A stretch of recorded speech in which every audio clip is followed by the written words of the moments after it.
தலைவருடைய உணர்வு எப்படி இருக்கும்? அமைதியா போய் தலைவரோட அம்மாவோட உணர்வு எப்படி இருக்கும்? ஐயோ, இந்த முரசொலியில இவங்க பண்ற உண்மை என்னன்னு தெரியும். முதலமைச்சர் என்ன பண்ணாரு? அடுத்த 2 நாள் கழிச்சு இதுல எந்த கட்சி தலைவரும் தன்னுடைய கட்சியை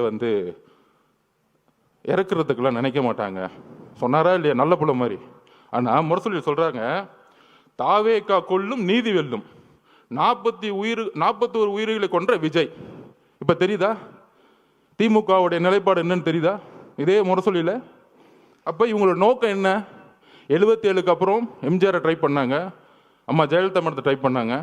அதுக்கப்புறம் யாரை இவங்களை எதுக்கு வந்தாலும் ஏன் காமராஜரே பொய்யா சொல்லி தூக்கி எறிஞ்சாங்க.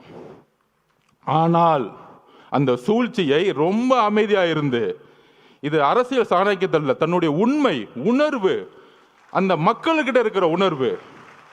அந்த என்ன உணர்வுனா, தலைவருடைய அம்மா என்ன நினைப்பாங்க? ஐயோ, குழந்தைக்கு இப்படி ஆயிருச்சே, இப்படி பொய் சொல்றாங்களே, சூழ்ச்சி பண்றாங்க அப்படின்னு சொல்லும் பொழுது, இதே உணர்வை தான் அவருடைய அமைதி தமிழ்நாட்டிற்கு ஒட்டுமொத்த தாய் குலமும் ஒரே மாதிரி நினைச்சிருக்காங்க. தலைவரோட அம்மா மட்டும் அப்படி நினைக்கல. அதனால தான் இவங்க மாட்டிக்கிட்டாங்க.